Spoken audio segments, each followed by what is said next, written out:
Tower का problem लग रहा है ज्यादा कुछ?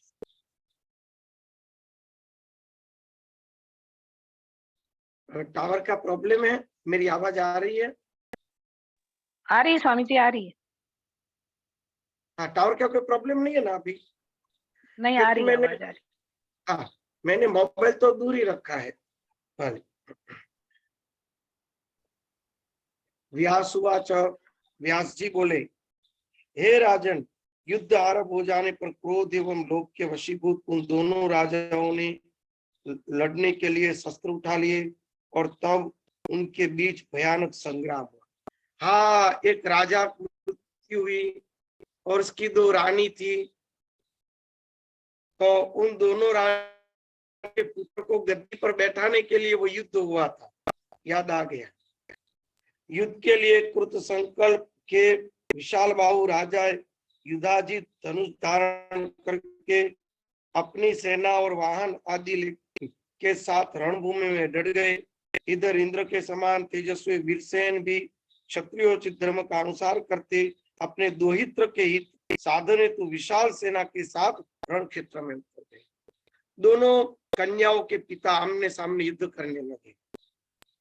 सत्य पराक्रमी राजा वीरसेन ने युद्ध जीत को रण संग्राम की उपस्थित देख क्रोधयुक्त होकर इस प्रकार बाणों की वृष्टि रहा।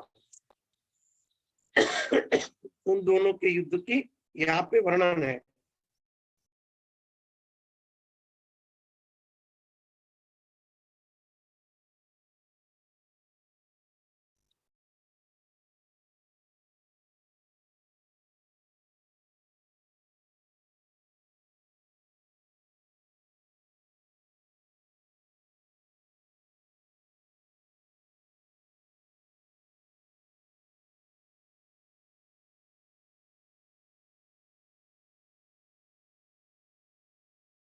तदंतर घोर संग्राम छिड़ जाने पर राजा युधाजित ने अपने तीक्ष्ण अत्यंत भीषण बाण से वीरसेन को मार डाला।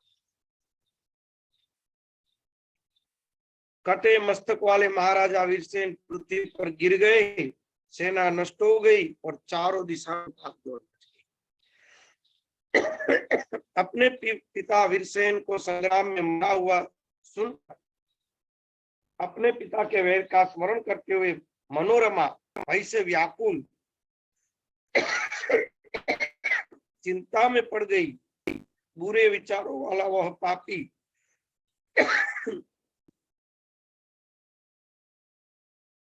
युधाजित राज्य के लोग पुत्र को अवश्य मार डाला। अब मैं क्या करूं, कहां जाऊं? मेरे पिताजी युद्ध में मर गए, पिता देव भी मर चुके और मेरा पुत्र भी बालक है। पति देव भी मर गए, पिता भी मर चुके हैं, तो मेरा बच्चा तो बालक है, कौन मुझे बचाएगा? लोभ बड़ी पापी चीज है। इसने इसको अपने वश में नहीं किया। लोभ से ग्रस्त हो जाने पर राजा कौन सा पाप नहीं करता। लोभ से अभिभूत मनुष्य अपने माता पिता भाई गुरु बंधु को तक मार डालता है, इसमें संदेह नहीं। लोभ के कारण मनुष्य अभक्ष का भक्षण, अगम्य स्त्री के साथ गमन, यहाँ तक कि लोभ के व्याकुल होकर धर्म का त्याग कर देता है। तो इस प्रकार चिंतन करके उन्होंने सोचा कि नगर से भागकर किसी आश्रम में मैं पुत्र का पालन कर सकूंगी, क्योंकि वरना वो मेरे पुत्र को मार डालेंगे। और लीलावती ऐसे भी मुझसे सदा वैर भाव ही रखती है, वो भी कदाच मेरे पुत्र को मार डाले। अगर भूमि तो लौट आए फिर मेरा भागना मुश्किल है, यह सोचकर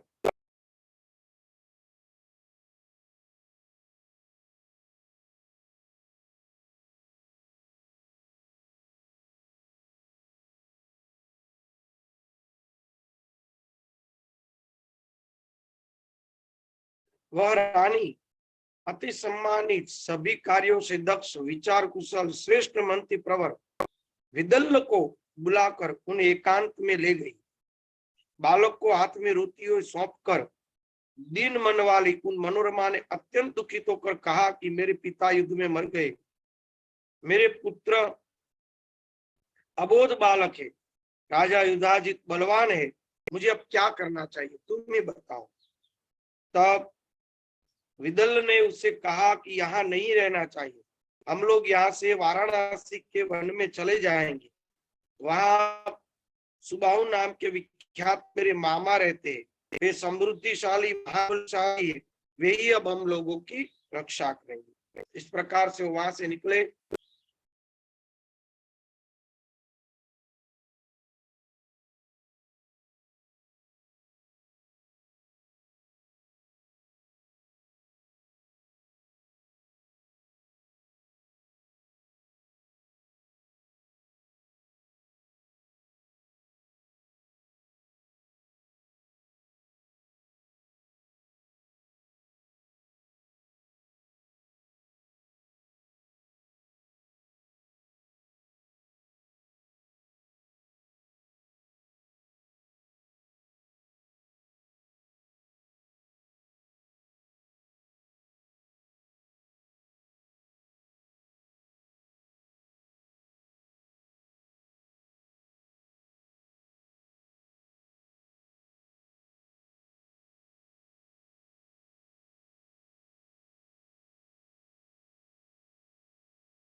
मेरी आवाज आ रही है?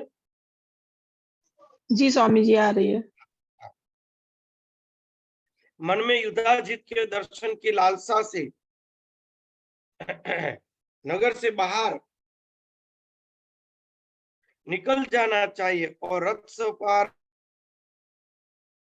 होकर प्रस्थान, इसमें शंका की आवश्यकता नहीं है। मेरा बराबर आ रहा है वीडियो वगैरह? जी आ रही, आवाज एकदम साफ आ रही है स्वामी जी। ओके, वीडियो में कुछ प्रॉब्लम लग रहा है मुझे। बीच बीच में आ रहा है फिर कट जा रहा है। कोई दिक्कत नहीं।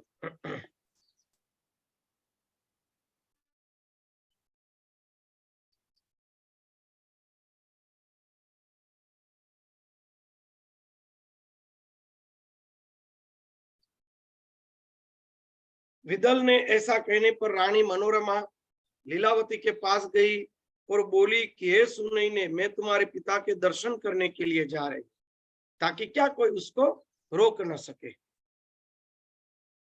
ऐसा कहकर मनोरमा एक दासी और मंत्री विदल को साथ लेकर रथ पर सवार होकर नगर से बाहर निकल गई।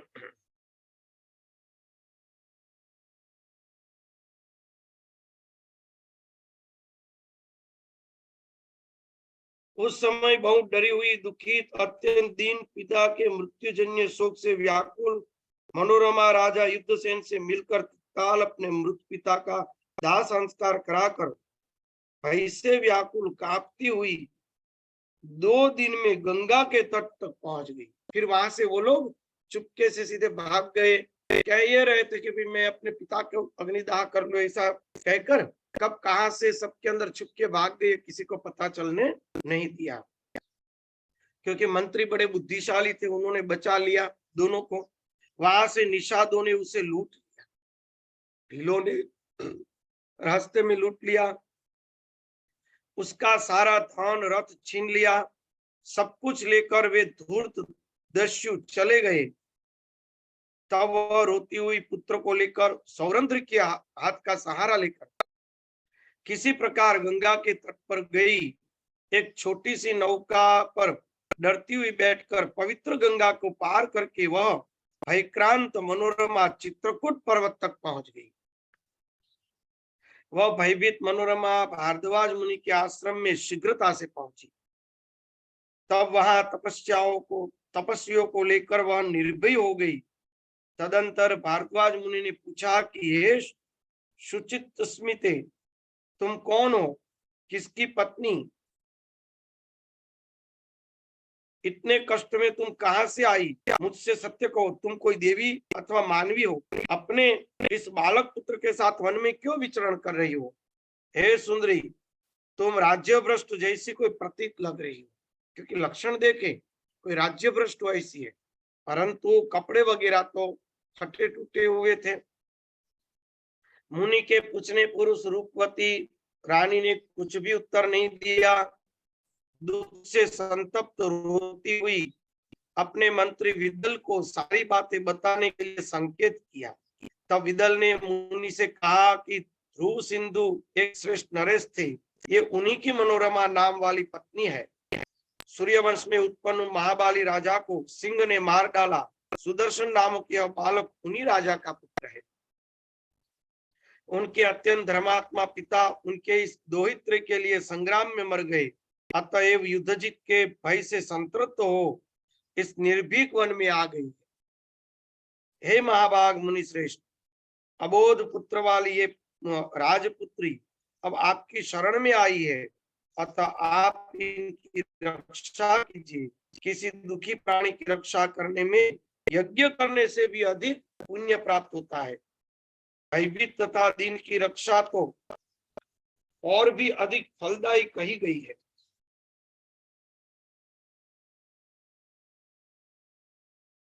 हे कल्याणी, ऋषि ने कहा कि हे कल्याणी, तुम यहाँ भय रहित होकर निवास कर सकती हो, अपने पुत्र का पालन पोषण करो।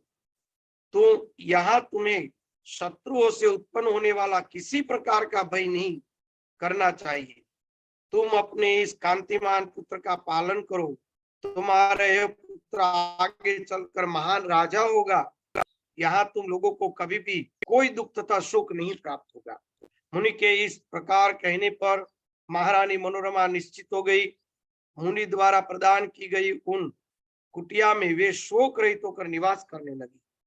इस प्रकार सुदर्शन का पालन पोषण करती वे मनोरमा अपनी दासी तथा पुत्री मंत्री विदल के साथ वहां रहने लगी।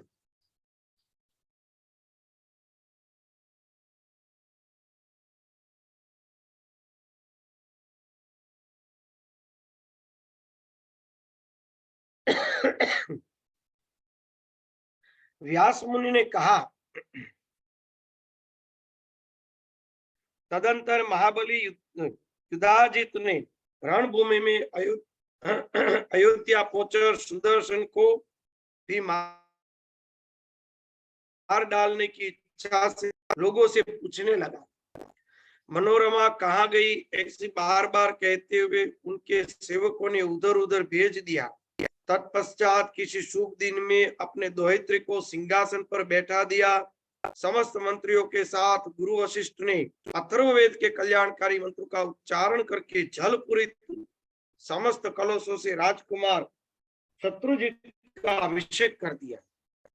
उस समय शंख भेरी निनादों तथा तुरैयाओं के ध्वनि के साथ पूरे नगर में उत्सव मनाया गया। ब्राह्मणों के वेद पाठ, बंदीजनों के स्तुतिगान तथा मंगलकारी जयघोष से अयोध्यापुरी प्रफुल्लित सी दिखाई देने लगी।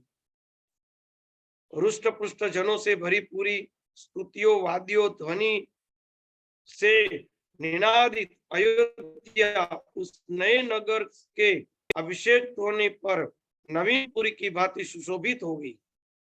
उस नगरी में जो कई सज्ज लोग थे उन्होंने अपने घर में ही रहकर शोक मनाया। वे सुदर्शन के विषय में सोचते हुए कह रहे थे कि वह राजकुमार कहाँ चला गया। वह महान प्रतिभा मनोरमा अपने पुत्र के साथ कहाँ गई होगी। राज्य लोभी शत्रुघ्न को युद्ध में अपने पिता को मार डाला, उनके पिता को मार डाला। ऐसा विचार करते हुए सब में समान बुद्धि रखने वाले साधुजन शत्रुजित के अधीन होकर दुखी मन से रहने लगी।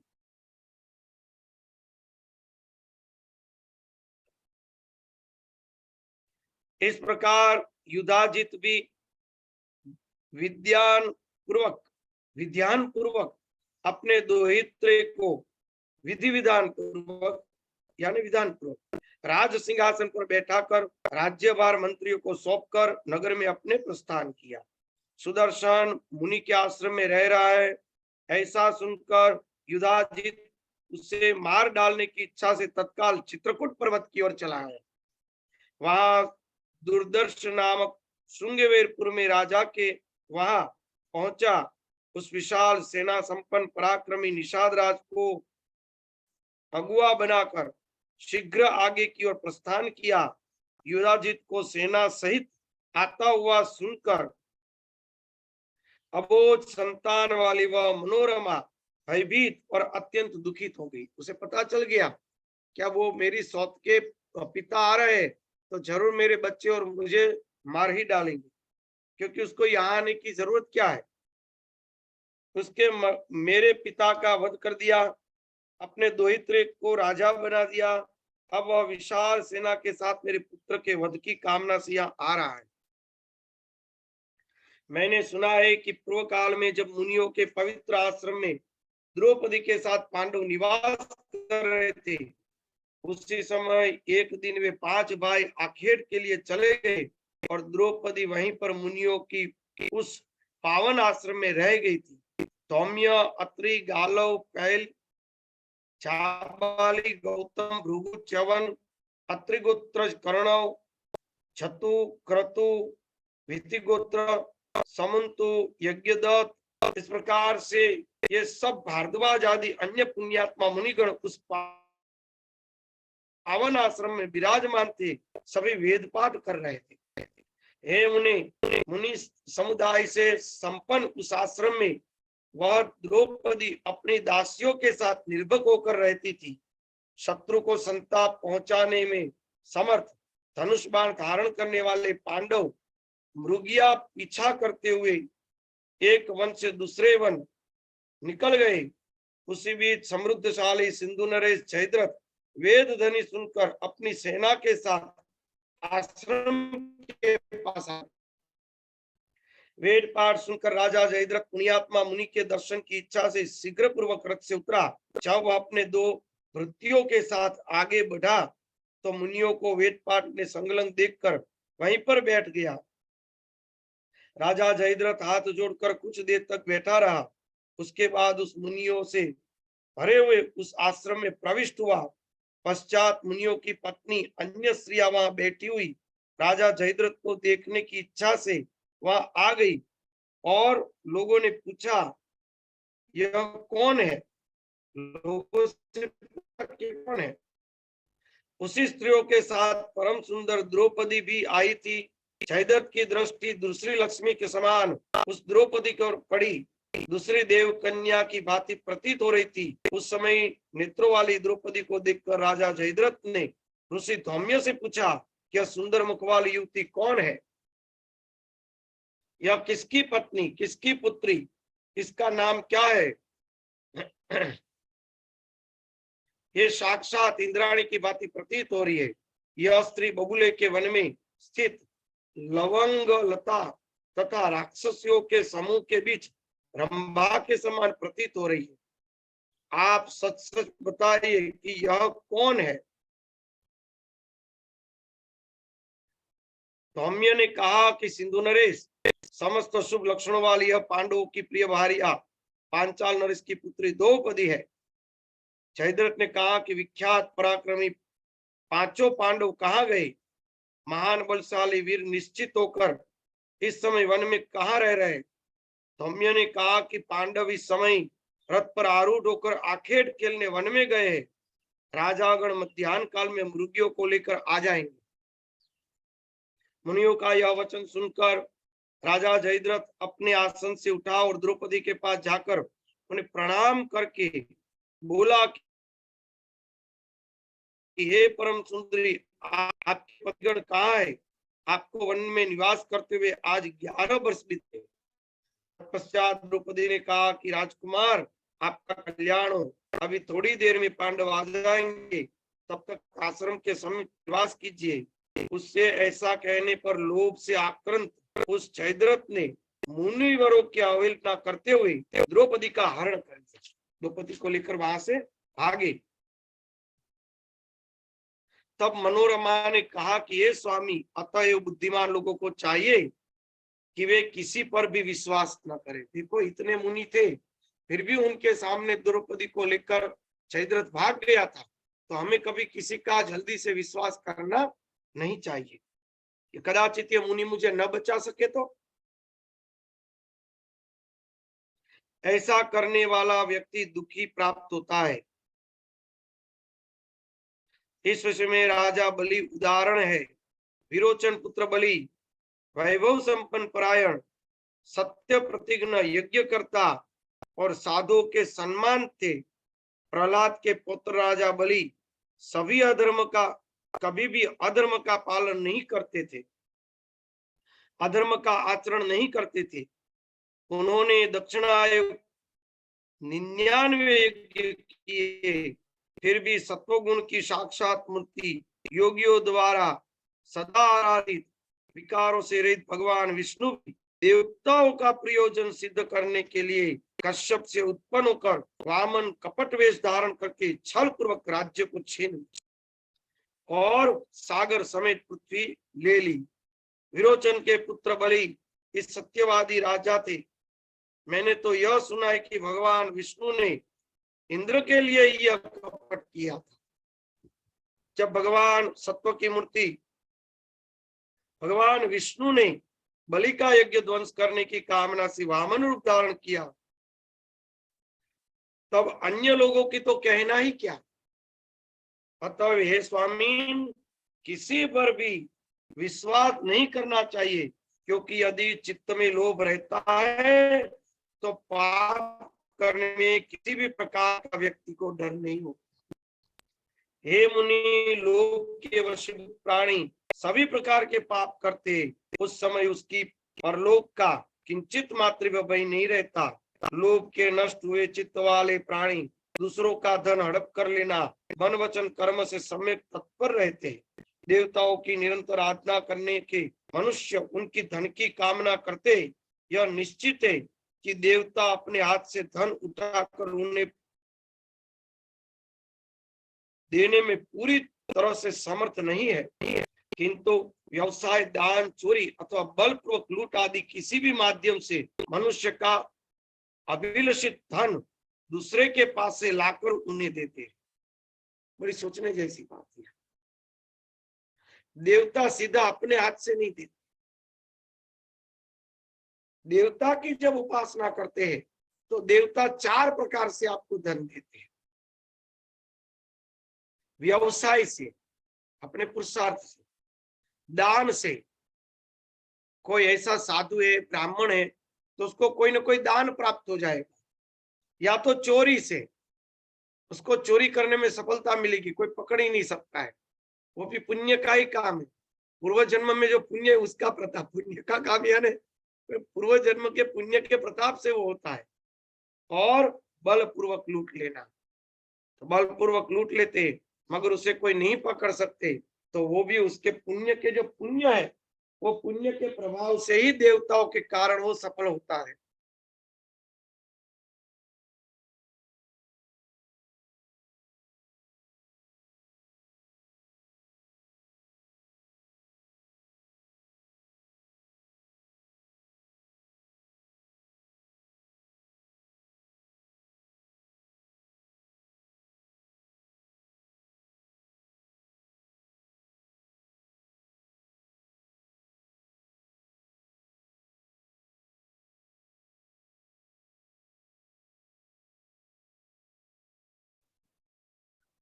हमने पहले भी एक बात की थी, फिर से बात याद करवाऊं। एक चोर थे कच्छ में, तो चोर कभी पकड़ा नहीं जाता था, चोरी करता था। उस समय हमारे किरीट सिक्कर में तो किसी कारण से, कोई कारण से वो चोर पकड़ा गया, फिर रिबाउंड में लिया, फिर भी वो साबित नहीं हो रहा था। तो इन्होंने कहा भाई तू साबित नहीं हो रहा है, ऊपर से फोन आएगा, तुम्हें छोड़ना पड़ेगा, क्योंकि पैसे वो ऊपर तक खिलाते हैं ना, उसका वो हफ्ता चलता रहता है। पर एक बात बता दे, तेरे में ऐसा गुण कौन सा है जो एक तक तेरा कोई निशान नहीं रहता और तू कभी पकड़ा ही नहीं जाता। तो हमारे यहाँ है ना मेलड़ी माता है, माता जी का नाम है मेलड़ी।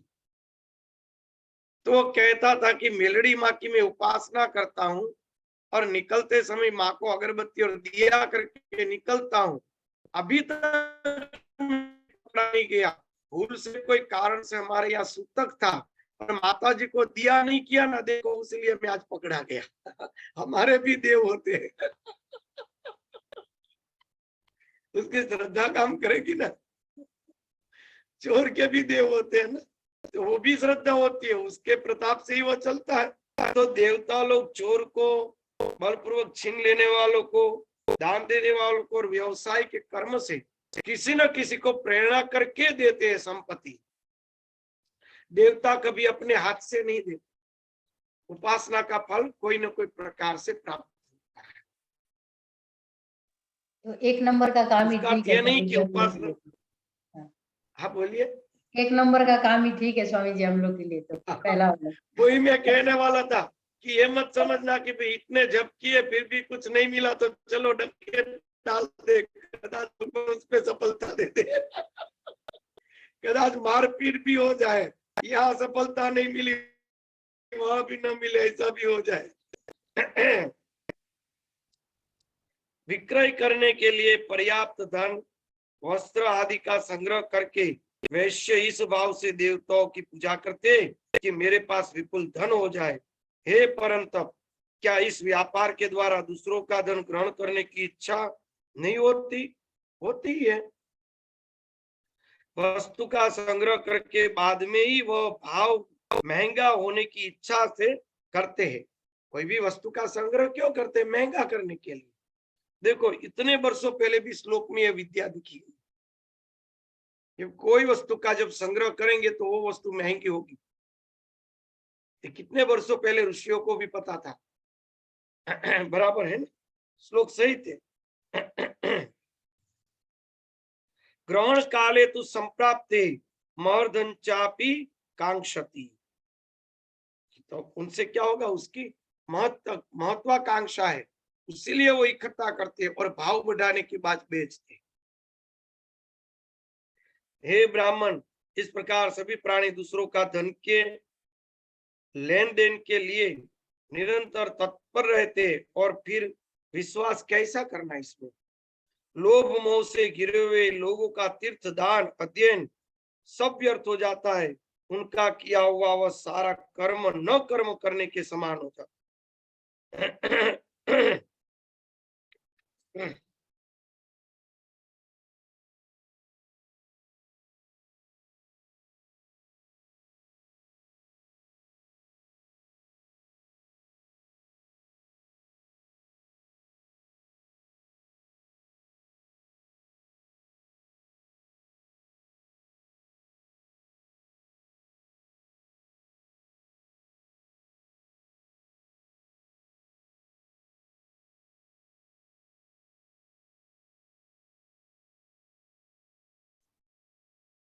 लोभ और मोह से घिरे हुए लोग तीर्थ दान अध्ययन सब कुछ व्यर्थ है।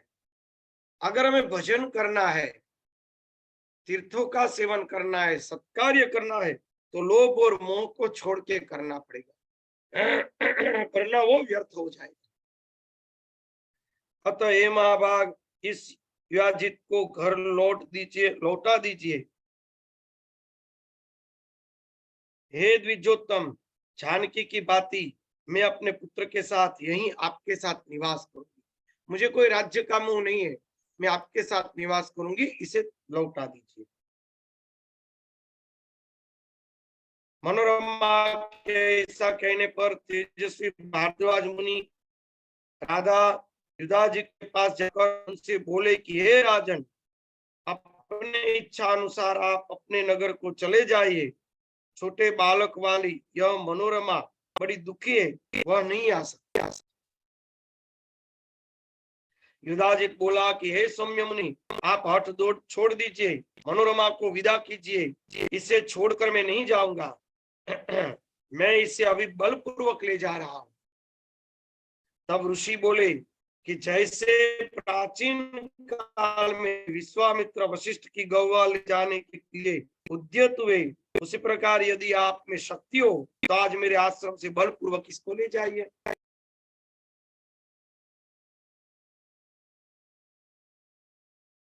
भारद्वाज का यह वचन सुनकर राजा युवराज ने अपने प्रधान आमत्या को बुलाकर बड़ी सावधानी से पूछा, हे सुबुद्धि, आप बताइए मुझे क्या करना चाहिए। हे सूरत, क्या मधुर वचन बोलने वाली मनोरमा पुत्र सहित बलपूर्वक ले जाऊं? अपना कल्याण चाहने वाले पुरुष को क्या करना चाहिए? वह तुच्छ शत्रु की भी अपेक्षा न करे, क्योंकि वह राज्य क्षमा रोग के समान बढ़कर मृत्यु का कारण बन सकती है। छोटे से शत्रु को भी जिंदा नहीं रखना चाहिए। यहाँ न कोई सेना है न कोई योद्धा, मुझे कौन रोक सकेगा? अतः मैं अपने दोहित्रे पुत्र को, उस सुदर्शन को पकड़कर अभी मार डालूं। यदि मैं बलपूर्वक इस प्रयत्न में सफल हो जाता हूं तो उसका राज्य निष्कंटक होगा। सुदर्शन के मर जाने पर निश्चय ही हम निर्भय हो जाएंगे। प्रधान आमत्या ने कहा कि हे राजा, ऐसा दुस्साहस नहीं करना। आप अपने भरद्वाज का वचन सुनाइए। उसने विश्वामित्र का दृष्टांत दिया।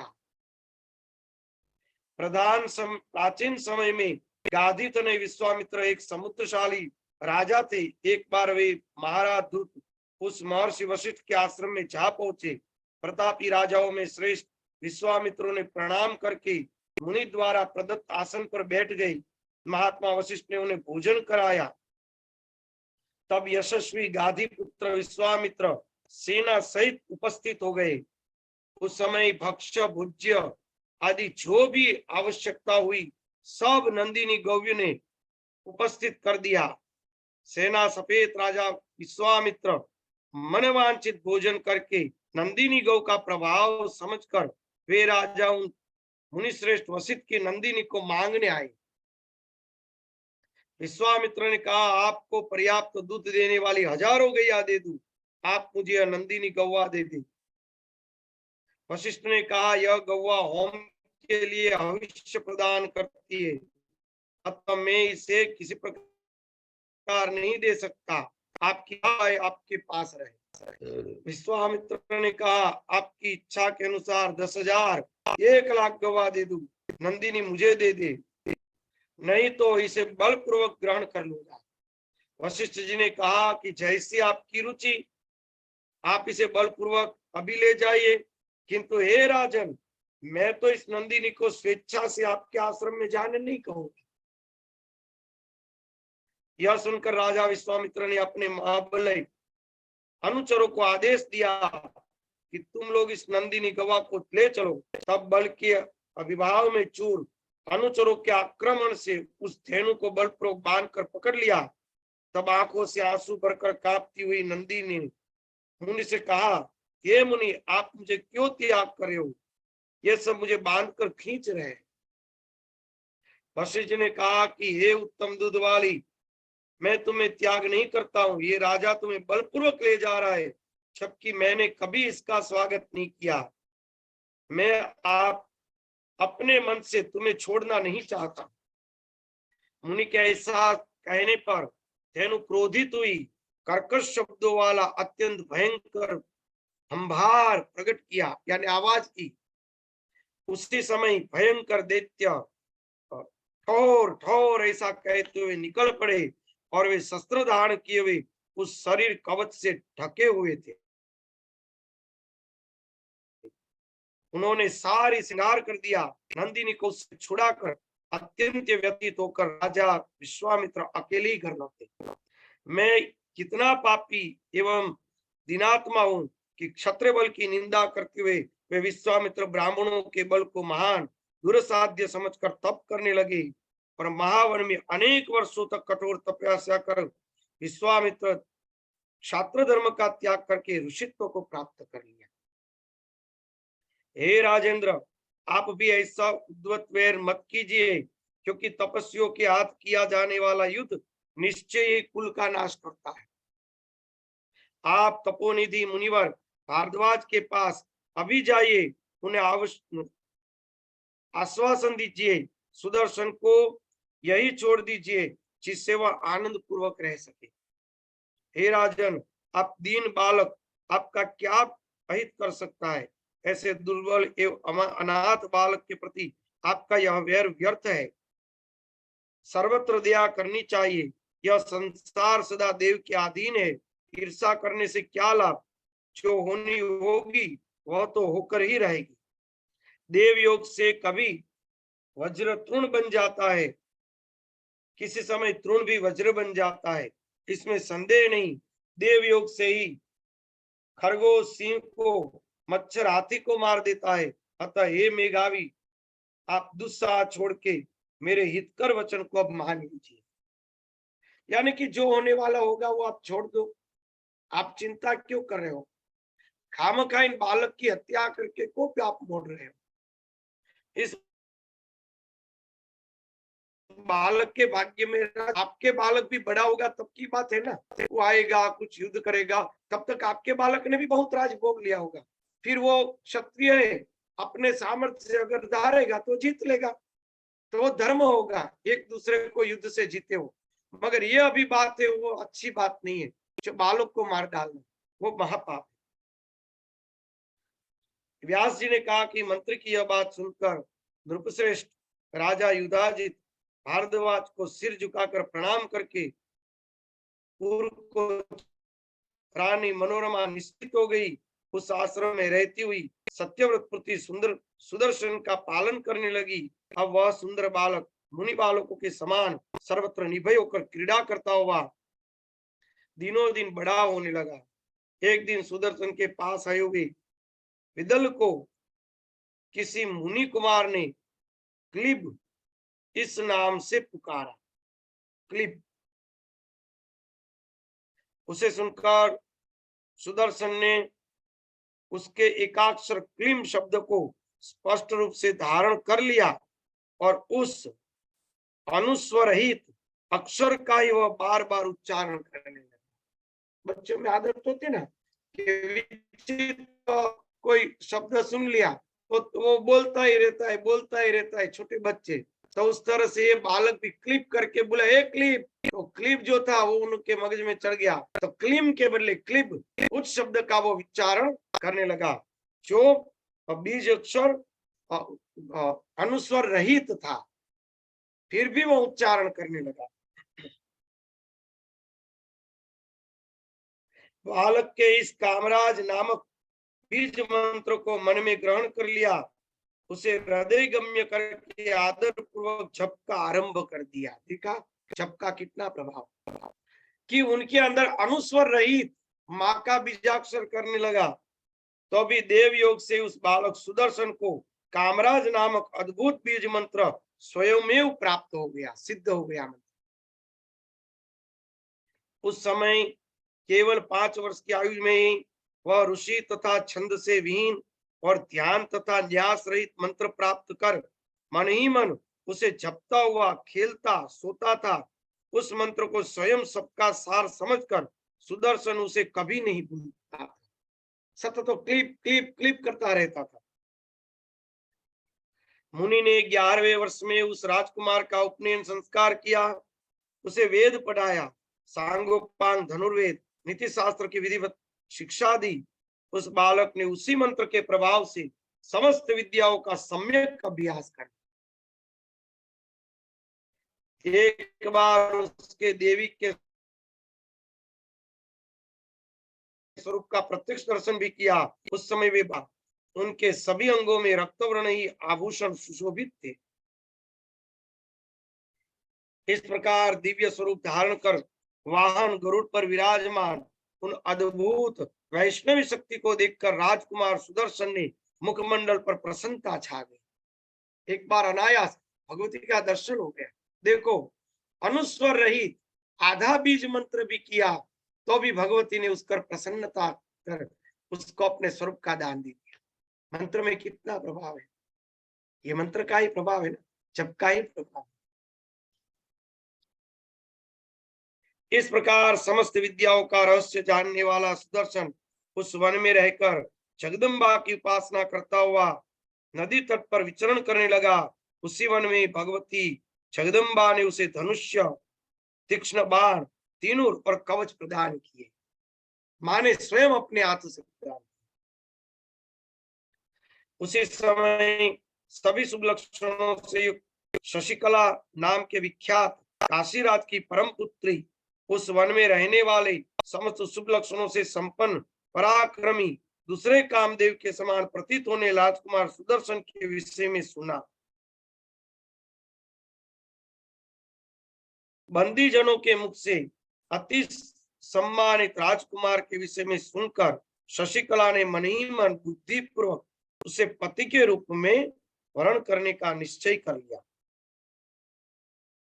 आधी रात को जगदम्बा स्वप्न में शशिकला के पास आकर स्थित हो गई और उसे आश्वस्त करते हुए वचन दिया, हे सुश्रोणी, सुदर्शन मेरा भक्त है, तुम उसी को अपना पति स्वीकार कर लो। मेरी आज्ञा से वह तुम्हारे सब कामना पूर्ण करेगा। इस प्रकार स्वप्न में भगवती का मनोहर स्वरूप देखकर उनके वचन को स्मरण करके परम मनानी शशिकला प्रसन्न हुई। प्रसन्नता से वो उठी। उनकी माता ने उसे हर्षित देखकर कारण पूछा, किंतु सुंदरी ने अति लज्जा के कारण कुछ नहीं बताया।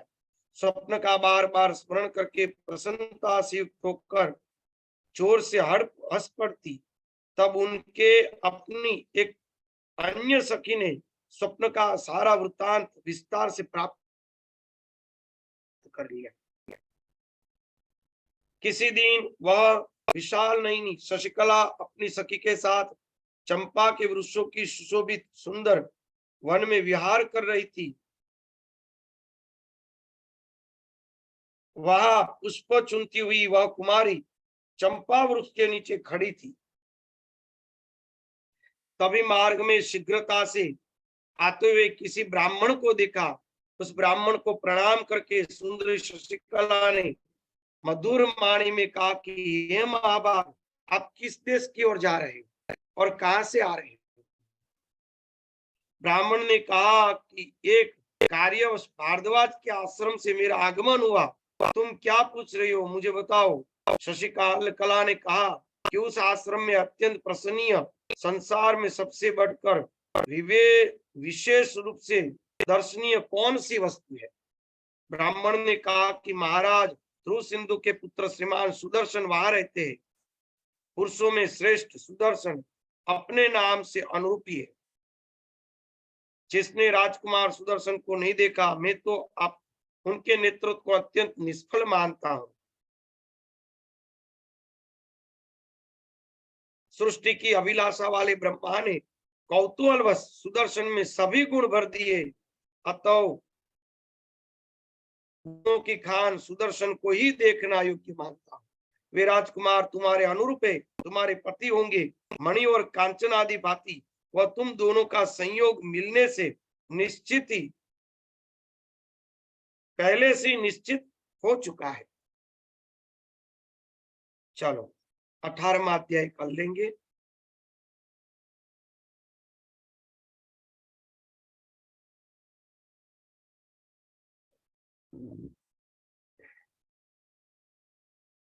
हरिओम। एक अच्छी बात बताऊं, आओ। ये हमारे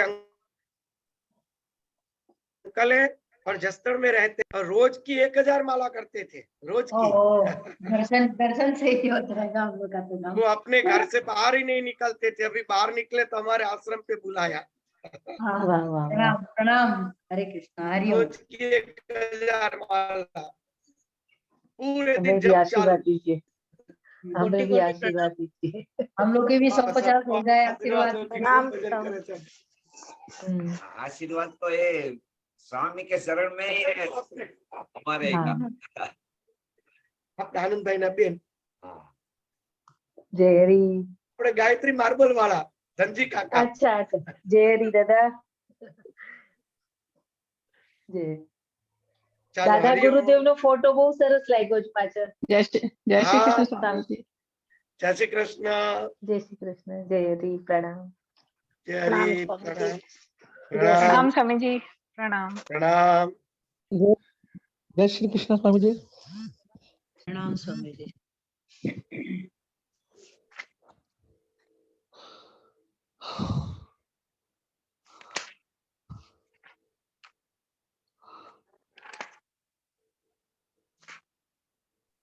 रिकॉर्डिंग बंद करना पड़ेगा सुमन दीदी।